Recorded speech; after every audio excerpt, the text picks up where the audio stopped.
Hey, what's going on, everybody? I forgot to do something real quick, so I'm taking a quick little break. Hold on one sec.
Good morning, everybody. Sorry for that little technical glitch there. Sometimes these things happen. It's a whole big old show doing all by myself, and hey, what you gonna do? Technical challenges, they just kind of spring up.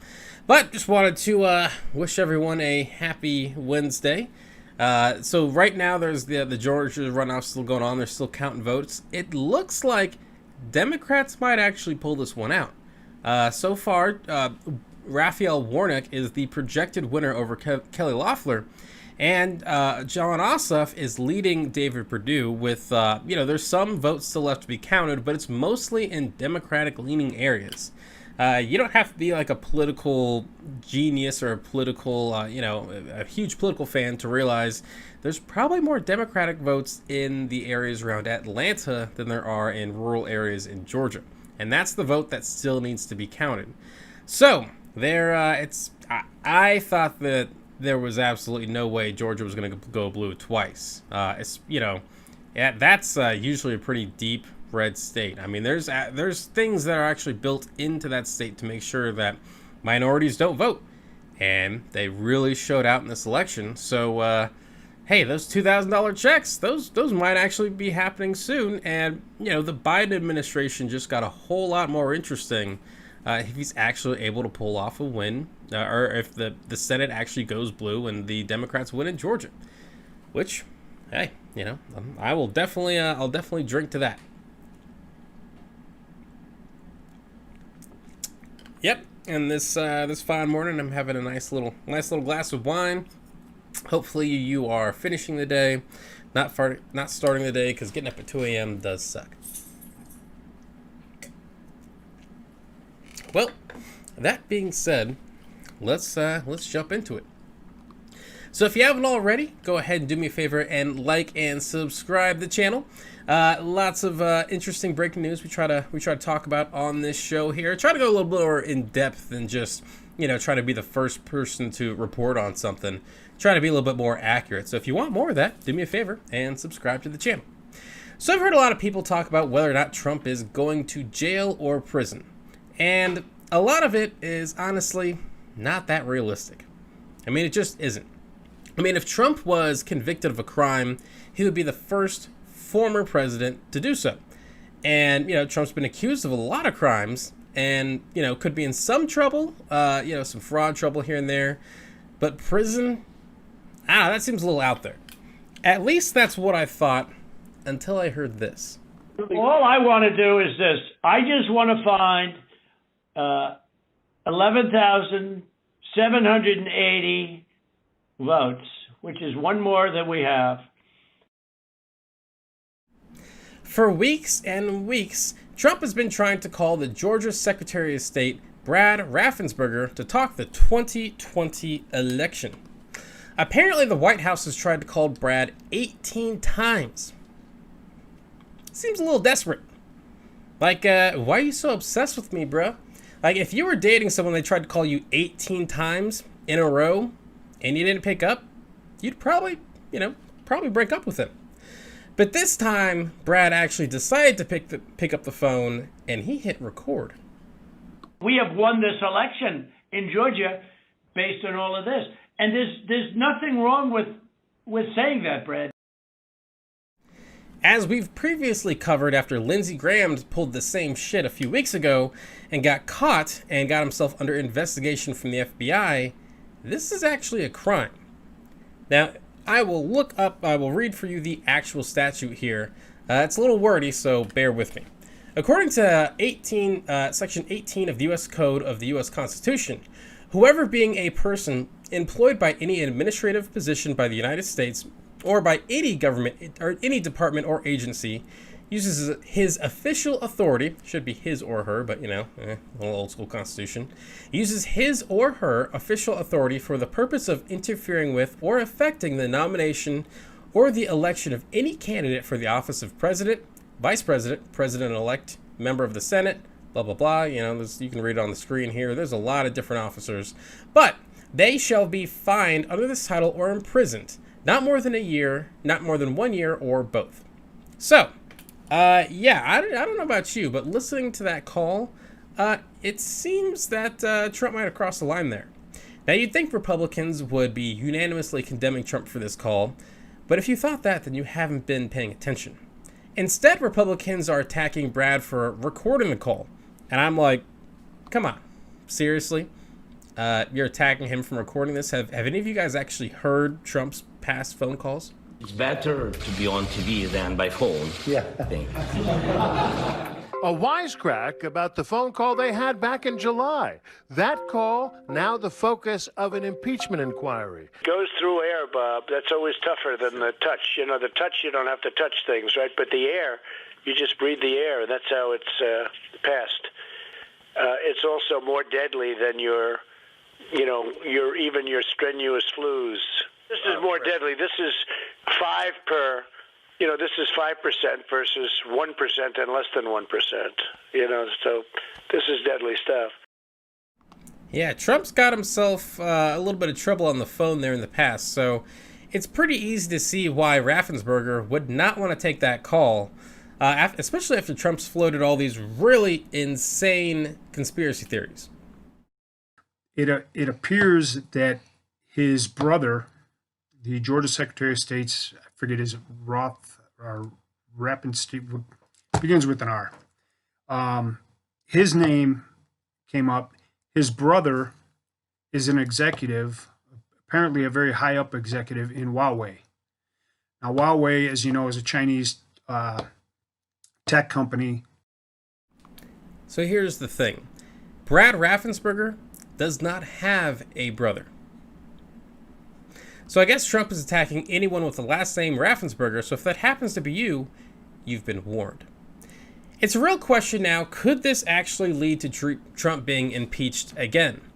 Honestly, if there were more time on the clock and this was happening in November, I'd say maybe. But with just a few weeks until Biden takes over, probably not. But what this does do is it reminds us that, you can think Trump can't go any lower, right? You think he just gets to the bottom and that's it. And then he says, holds my beer, and pulls shit like this. It reminds us that he hasn't learned his lesson at all after being impeached. And he just does not give a shit about the rule of law, or apparently, flatulence. Exactly. Because we found a way in other states, Slater, excuse me, but we don't need it because we're only down 11,000 votes. Yep, in case you missed it there, Trump might have let one loose. Apparently, he and Rudy Giuliani have a lot in common. Well, after Biden does take office a little bit later this month, we'll find out if Trump really is above the law. But he doesn't seem to be very interested in making it a little bit easier for him when he becomes a former president.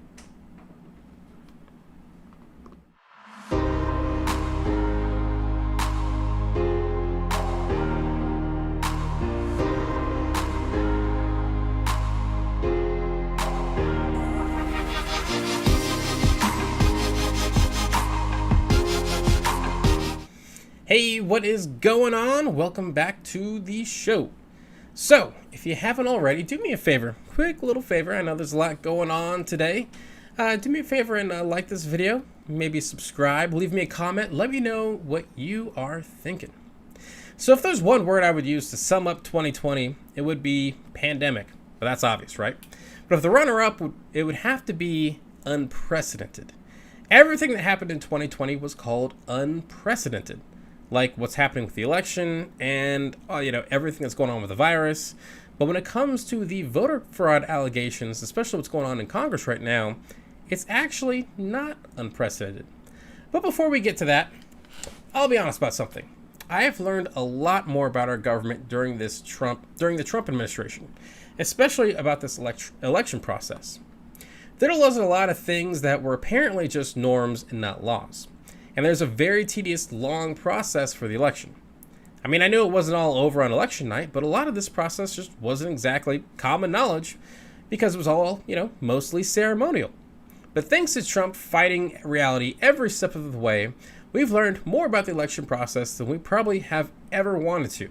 From state certification to electors, to who picks the electors, and now finally, the Senate confirmation process. And on today, Wednesday, January 6th, the election results will be certified in the 2020 election, officially clearing the way for Joe Biden to control the government, to take control of the government on Inauguration Day. At least that's what is supposed to happen.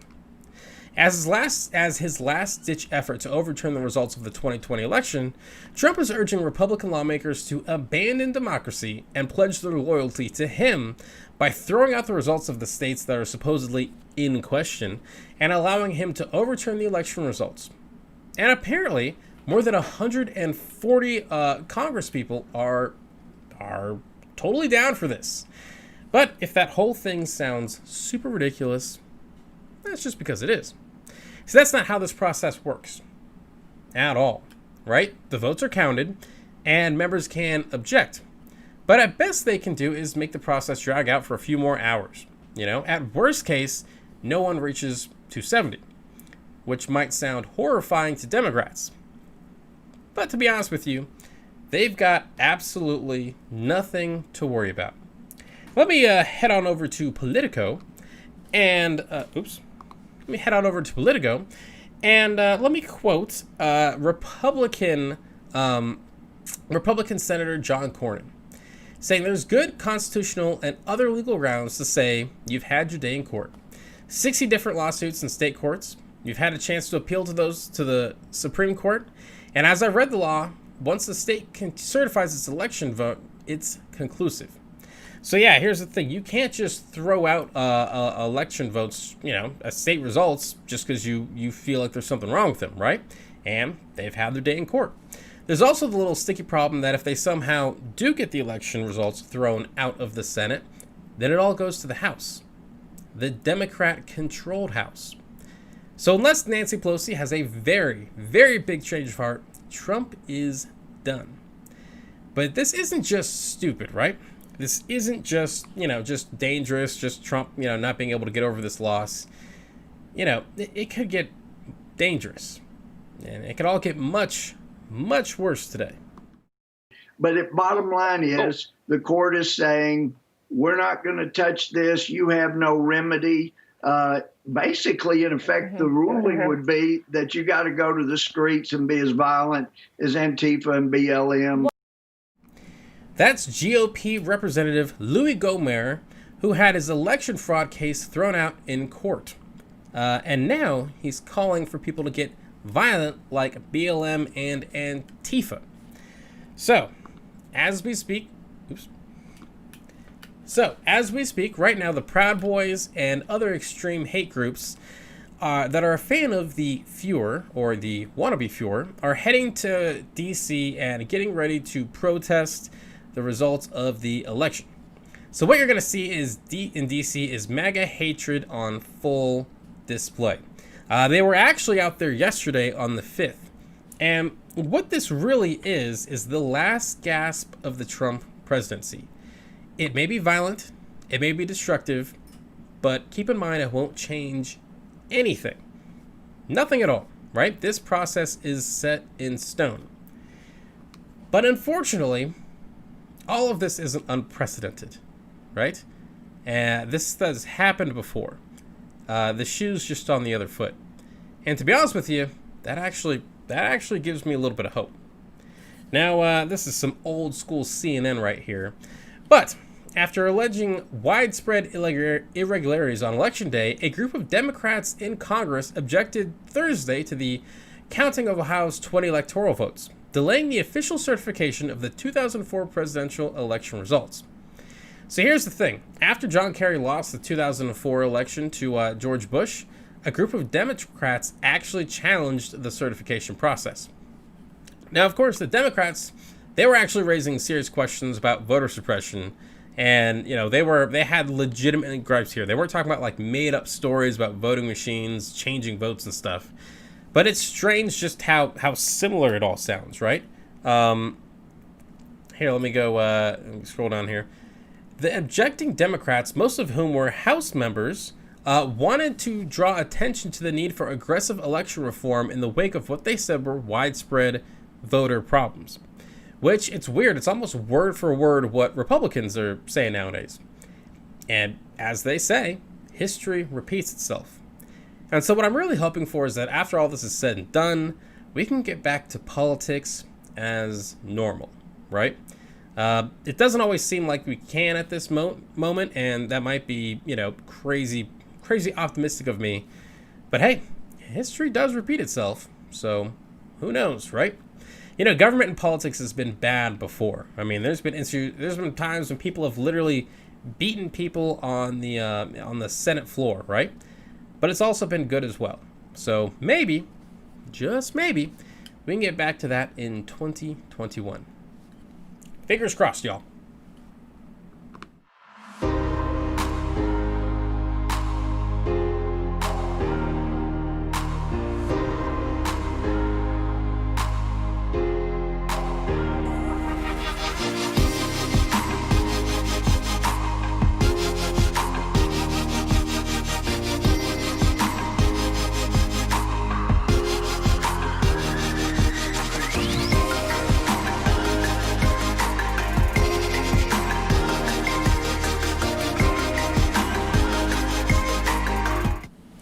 Hey, welcome back. Took a quick little break there.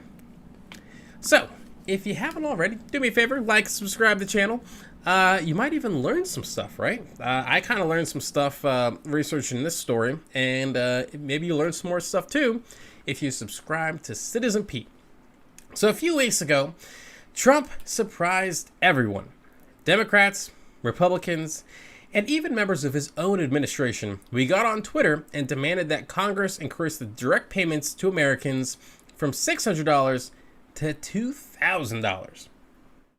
The $900 billion package provides hardworking taxpayers with only $600 each in relief payments, and not enough money is given to small businesses. Which was great. I mean, I totally agree with him there. The only thing is that would have been, much better to do that a couple months ago. But hey, better late than never, right?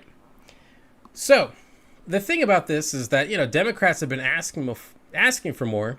And despite what Trump says now, the president waited too late to do anything. And that's why it didn't happen, right? Democrats have been fighting for more stimulus checks for months now. And people in his own administration, fought to keep that number lower. And unfortunately, our government is so messed up that even with the president, majority of the House, and majority of the Senate want something to happen, it still doesn't. Because of that guy right there, Mitch McConnell. But one of the other things Trump demanded is that we reduce the amount of foreign aid, and that really set conservatives off. This bill contains $85.5 million for assistance to Cambodia, $134 million to Burma, $1.3 billion for Egypt and the Egyptian military, which will go out and buy almost exclusively Russian military equipment, $25 million for democracy and gender programs in Pakistan, $505 million to Belize, Costa Rica, El Salvador, Guatemala, Honduras, Nicaragua, and Panama. It has a lot of numbers there, and honestly, a lot of bullshit. So here's the thing: a lot of those numbers, it all sounds bad that we're giving away all this money when we're fighting this pandemic and businesses are closing down, and people can't get enough help from the government. But is it really that simple? Do conservatives really understand foreign aid? And that brings me to my question here: is what is foreign aid? Right? I mean, it sounds very simple to understand, but there's a lot to it that honestly even I didn't know. So first of all, none of the money from the COVID stimulus is going to foreign countries. None of it, right? All that stuff Trump mentioned, and he keep going on and on about and all this and that. None of that is in the COVID bill. Not a damn thing, right? What he's talking about is the annual federal budget. So here's what happened. These are two separate bills. What happened is that they were kind of running out of time to pass the federal budget, and so they just kind of added the stimulus bill to that and voted on it all at once. So that's why he's talking about, they're all voting on this with the COVID bill, but they're two separate things, right? The second thing out there, a lot of people don't understand about foreign aid is they think it's a big part of the budget, right? According to a couple of polls I saw out there, some Americans think it's like foreign aid is like 25% of the U.S. budget. which is crazy. That's a lot of money.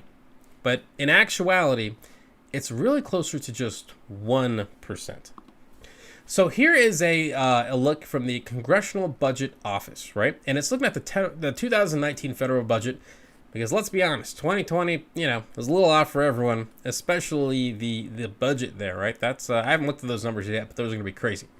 Now, as you can see here, the budget for 2019 was $4.4 trillion, or in other words, 2,750 Jeff Bezos.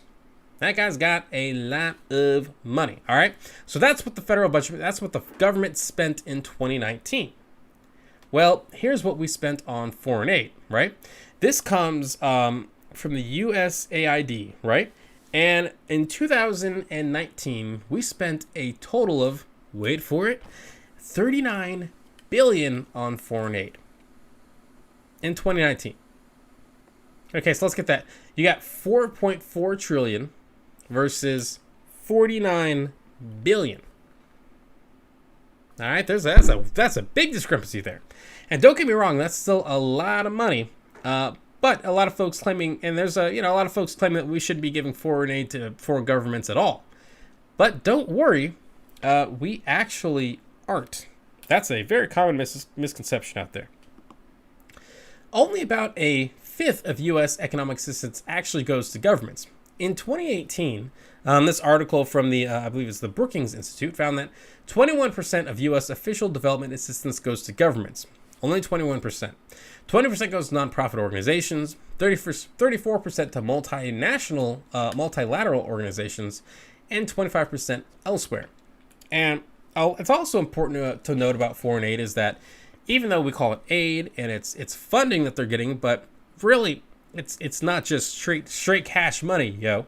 A lot of times it's stuff like medicine, food, stuff like that. Stuff that we attach a monetary value to it, but it's not necessarily like they're just getting cash money here. And the big question you're probably having is, is all this foreign aid worth it, right?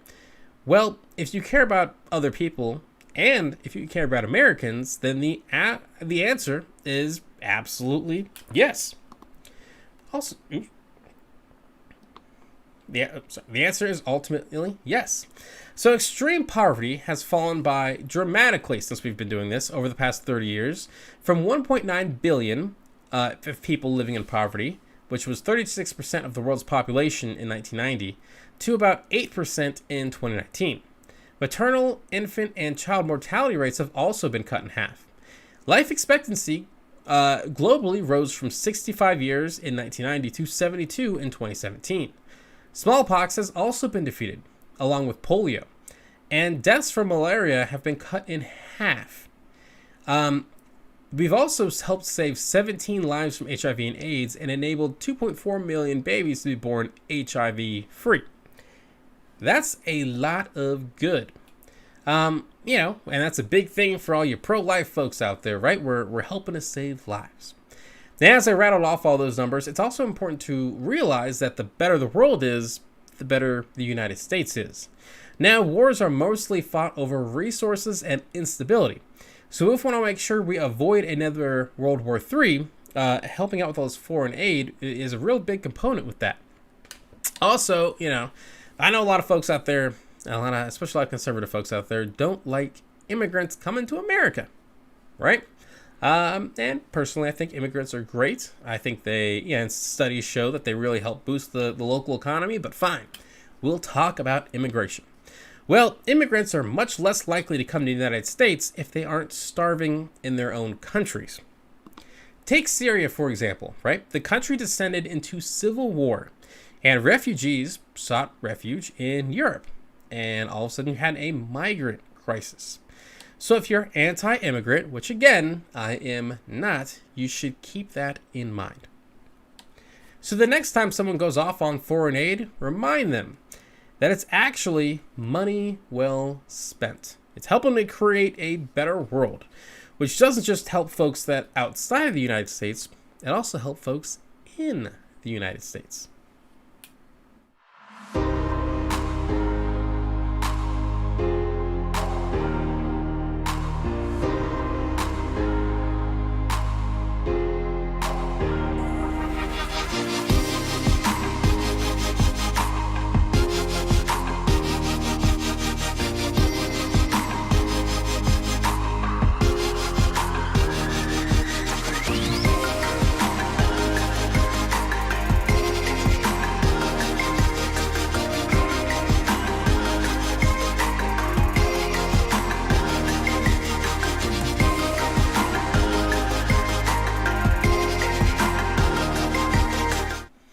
Hey, what is going on, y'all? I'm kind of sipping through this wine. We're getting a little further down as we move throughout the show, entering the second half. And having a good old time. So, do me a quick favor. If you haven't already, you may have heard this before, once or twice, but do me a favor. Like the channel, subscribe to the channel, maybe sign up for notifications, and leave me a comment, right? I actually do love responding to people. Sometimes it takes me a couple days. I got a thing or two going on, but I really do appreciate people who comment, even when they comment angry things or, disagree with me. I mean, I think it's good to be able to have a conversation with people out there, even though doing that over the internet is a little difficult. But hey, you don't start a political YouTube channel and expect not to get any criticism. Anyway, I don't know about you, but for some people, especially folks out there that think I'm totally biased, this might be a little hard for you to hear. But I feel bad for conservatives. I feel bad for Republicans. I might not believe that, but I really do. And that's all because this is a very, very confusing time for them. Trump says he won, but he didn't. Red states like Arizona and Georgia are now blue. And now you can't even post your alternative facts on Facebook without getting taken down or deleted. Very tough times. But if there's one thing conservatives seem to be extremely confused about, it's the coronavirus pandemic. Now, the Twitter account @ParlorTakes shared some COVID experiences of conservatives, and I wanted to share them with you. And Sue writes, how come no Democrats getting COVID or going into hospital for it? Only Republicans. Interesting question. Radfit says, crazy how only Republicans get COVID. And Boxer Mama, cool name, chimes in with, funny how the Republicans are the only ones who seem to get sick. I guarantee there is a Democrat mole infecting people. Democrats are evil and will stop at nothing. We must destroy them permanently. And at this moment, I want to give a special thank you to the Twitter account @ParlorTakes. I follow them. They monitor the crazies, so you don't have to. But this is a very interesting question. Why are Republicans getting COVID more than Democrats? Yeah, I wonder. It's a hard thing to figure out. Because, they're definitely following the COVID guidelines during Christmas, right? They're doing their part.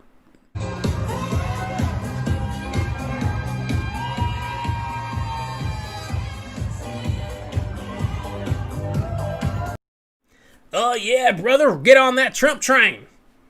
Yeah, a bunch of those people tested positive just a few days later. But hey, that's just a local Republican Party gathering, right? It's not like leaders are being irresponsible themselves, right? Those are just a few random folks, Republican Party. I believe that was in New York.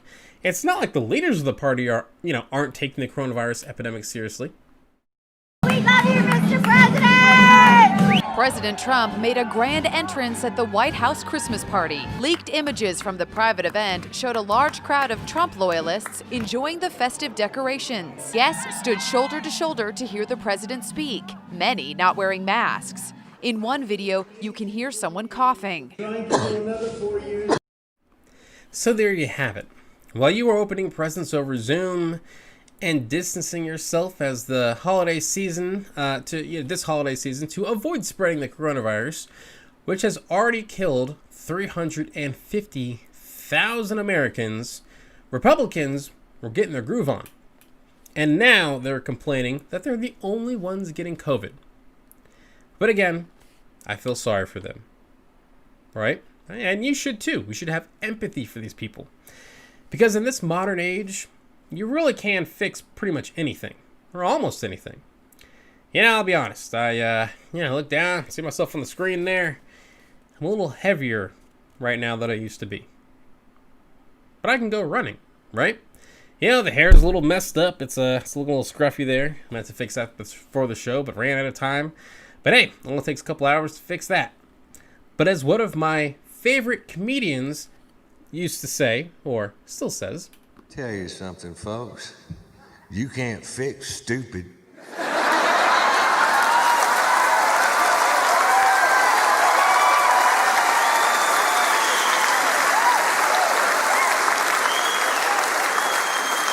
There's not a pill you can take. There's not a class you can go to. Stupid is forever. Yes, stupid is forever. Hopefully I don't get in trouble for playing that clip, but hey, what you gonna do? It's super funny. So don't be stupid, right? Stop partying and just wear your damn mask.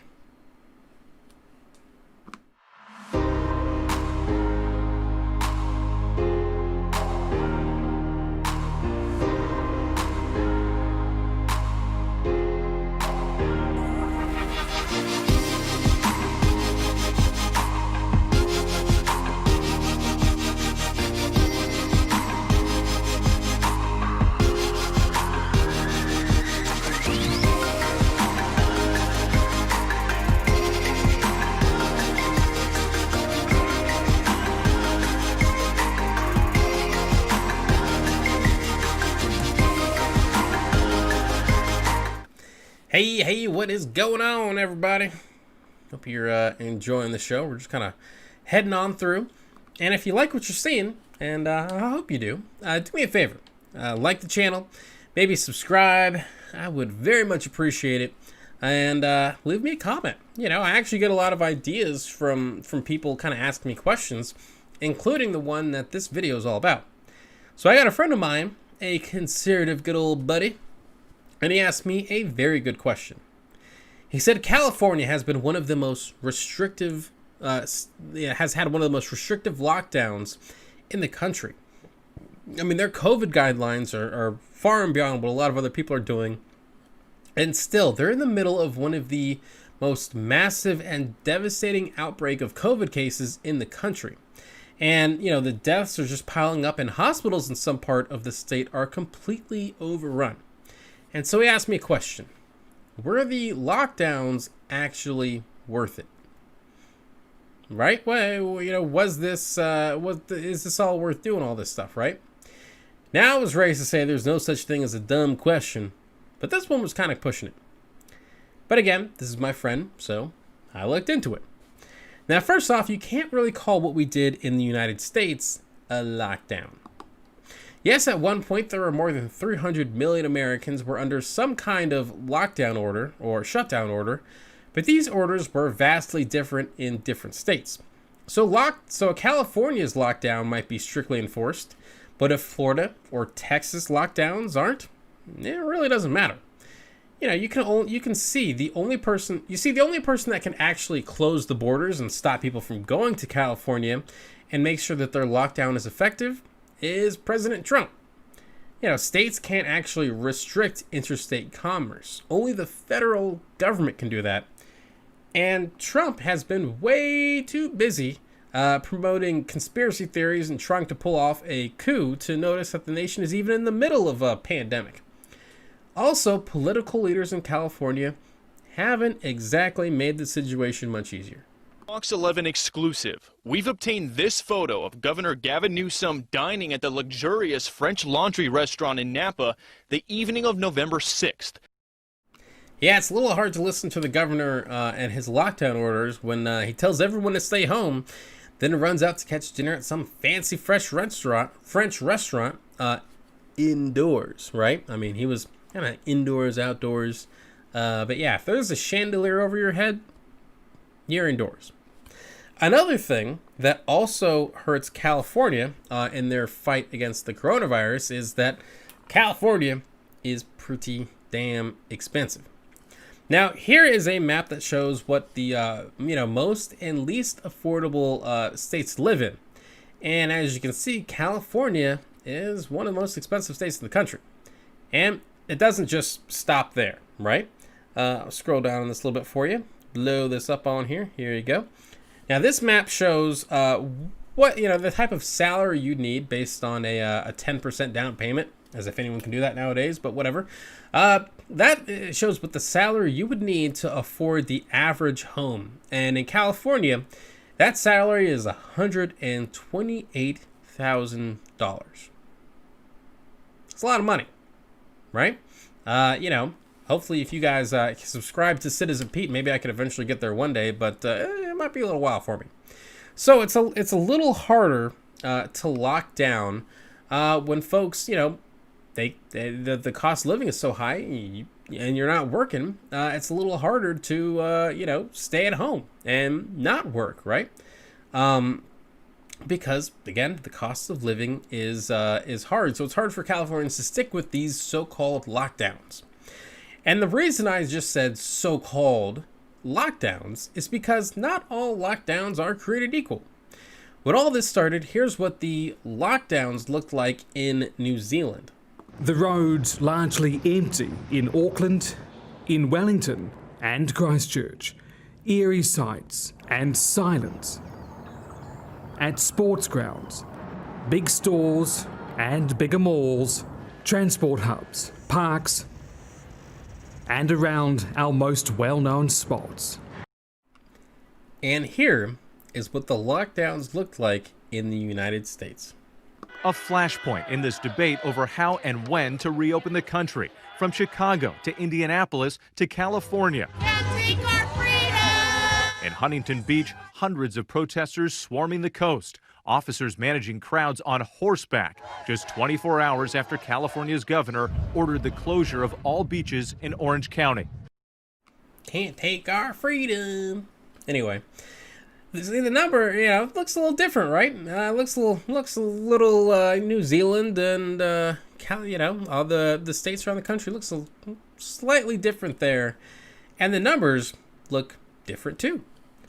So in New Zealand, on January 5th, which was yesterday, New Zealand had a total of 0 new cases of the coronavirus. 0.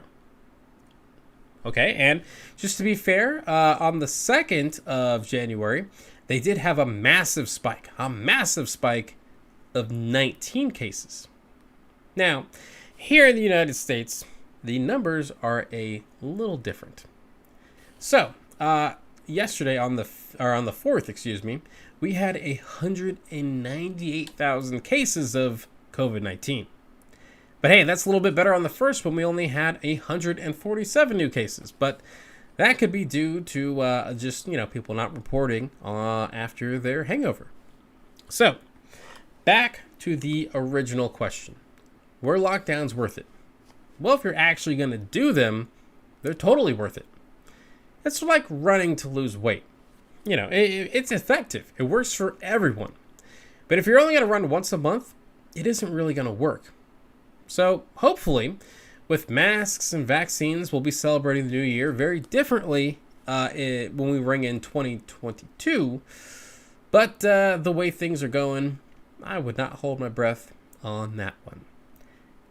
So, as I finish with all these segments with the coronavirus, just wear the damn mask, right? I want to get out of this as much as anybody.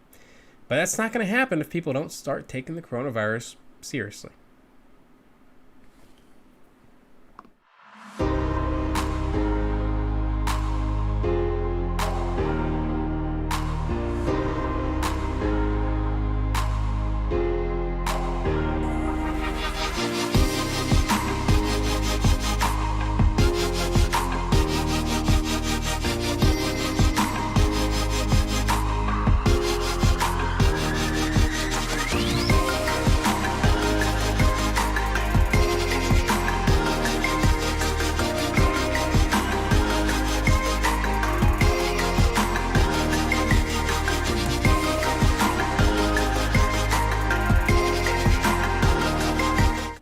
Hey, welcome back to the show.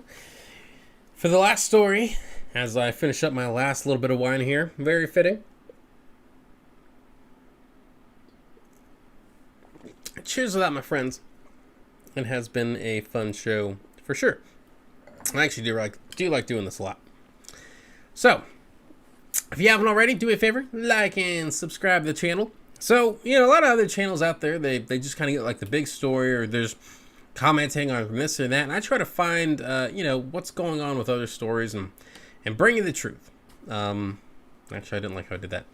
So If you haven't already, like and subscribe to the channel. I'd very much appreciate it. And I keep trying to bring you guys interesting, good stories and stuff. Go ahead, maybe send me a message, citizenpete101@gmail.com if you have story ideas. I'd love to look into them, or just leave me a comment. So, it's no secret the COVID vaccine rollout is not exactly going very well.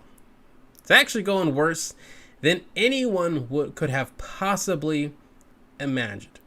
Now, earlier in the pandemic, the Trump administration set a pretty high goal when it came to immunizations to the coronavirus. 300 million doses is the promise. Can you be clear here? Is the pledge that all 328 million Americans will be able to get a shot in their arm by the end of the year? Well, Margaret, let's be clear. That's a goal. And Yep, that's a goal. But as you say, good to set the goals high, right? Then when the vaccines finally got approved, that number went down just a little bit. By the end of December, we expect to have about 40 million doses of these two vaccines available for distribution. So after setting the original goal at 300 million vaccines by the end of the year, then scaling that back to, promising 40 million by the end of 2020, when December 31st finally came around, it looks like only 2.6 million Americans have actually received the vaccines that were approved weeks ago. Weeks ago. And only 12.4 million doses have actually been delivered to the states, meaning there's millions and millions of vaccines just collecting dust. See, the thing about this is, for months and months, the states and really Democrats have been asking for help because the coronavirus, as it has unfortunately bankrupted a lot of people, has also bankrupted a lot of state governments. There's a lot less sales tax going on, right? With people buying stuff online. It's really kind of ruined their budget. They've really been doing a lot to try to help people, and they don't have a whole lot of money in the bank. They've been asking the federal government for help to get these vaccines rolled out, and so far the federal government has basically, given them the finger. Well, now 600 doses of the Moderna vaccine are in the trash and not collecting dust, after pharmacist Stephen Brandenburg allegedly pulled them out of a refrigerator and left them out for 12 hours. But before you think he's just crazy, he did that on purpose. According to a local news station, Brandenburg told investigators that he believed the vaccine was not safe for people and would harm them and change their DNA. Now, Brandenburg was eventually arrested, but not before the now spoiled vaccine was injected into the arms of 57 different people. Yeah, 57 different people are getting a vaccine that has been out for hours. And, right now, no one has any clue how that will actually affect them. And this is one of the many, many examples of why these crazy conspiracy theories need to stop. Now, I've had a lot of questions about this vaccine. And really, we should all be asking questions about it because this technology has actually never been used before. But the level to which some of these conspiracy theories have gone is insane, right? This is starting to cause real harm. I mean, now there's hundreds of people who won't get a vaccine because this guy saw some crazy story on the internet and said, hey, I'm going to take matters into my own hands. Now, I rolled my eyes like everyone else when, conspiracy theorists claimed the moon landing was fake, or that 9/11 was an inside job, or that the Earth was flat. Yeah. Okay.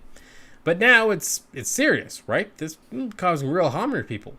The vaccine is 90 to 95% effective, yes.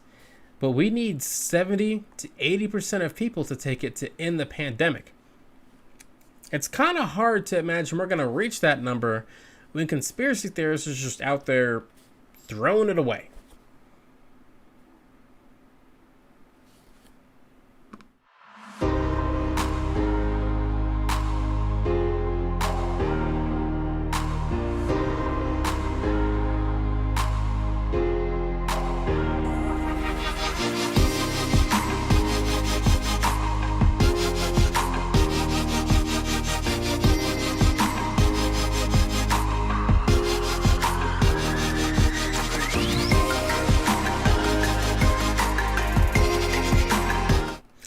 Well, that's it for me, y'all. And I just wanted to, again, if you haven't already, go ahead and subscribe to the channel. I just got a notification that, let me see if I can read this name.